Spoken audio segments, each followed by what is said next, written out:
Tumekimbia tu kukaribia Wendele pale, tukakutana na lori semi. Sasa lile semi lile tukakutana nalo pale, likatubana. Baada ya kutubana likatukwaruza pembeni. Ilipo kwaruza tu ile basi yetu ndo ikahama kabisa njia, ndo tukaenda kuanguka pale. Tulitoka tu, kila mmoja mwenye nguvu anatoka, wale ambao hawana nguvu tulikuwa tunawasaidia, tunawatoa pale. Baada ya muda si mrefu gari la polisi likaja likatubeba likatuleta sasa hapa hospitali. Mimi nimeumia kichwani hapa ndo nimeumia, nimeshonwa. Kufika tu nikashonwa, katibiwa. Sasa hivi naona hali yangu sio mbaya, naendelea vizuri, tiba inaendelea vizuri kama unavyoona. Wengine wanasema hivi sijui iligongwa na gari. Mimi nilikuwa ninasinzia.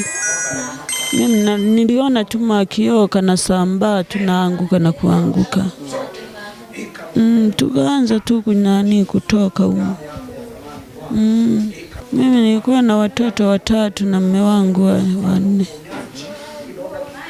Tulikuwa tunaenda Katoro tukaende Mwanza. Hapa tulimwagiliwa tu sijui madawa na kusafishwa. Bado linavimba.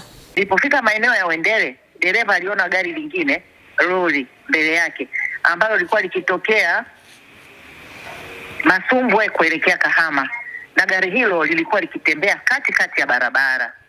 Kwamba baada ya dereva wa basi dogo kuona hali hiyo, hakuchukua tahadhari ya kupunguza mwendo au hata kupiga honi kwa gari lile lori au kusimama kulipisha lori. Badala yake alilazimisha kupishana na lori lile kwa kujibana zaidi upande wa kushoto.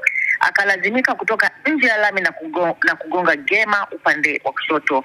Akayumba na kurudi kulia kwake kwenye lami na kuligonga lori alilokuwa akipishana nalo, na baada tu ya kuligonga lori basi likapinduka na kuangukia upande wa kushoto. Kwamba hakuchukua tahadhari au ya kupunguza mwendo au kupiga honi au hata kusimama ili kulipisha lile lori lilikuwa tokea upande wa Masumbwe ambalo lilikuwa linapita katikati ya barabara. Akalazimisha kupishana nalo. Wafuate taratibu na sheria za usalama barabarani.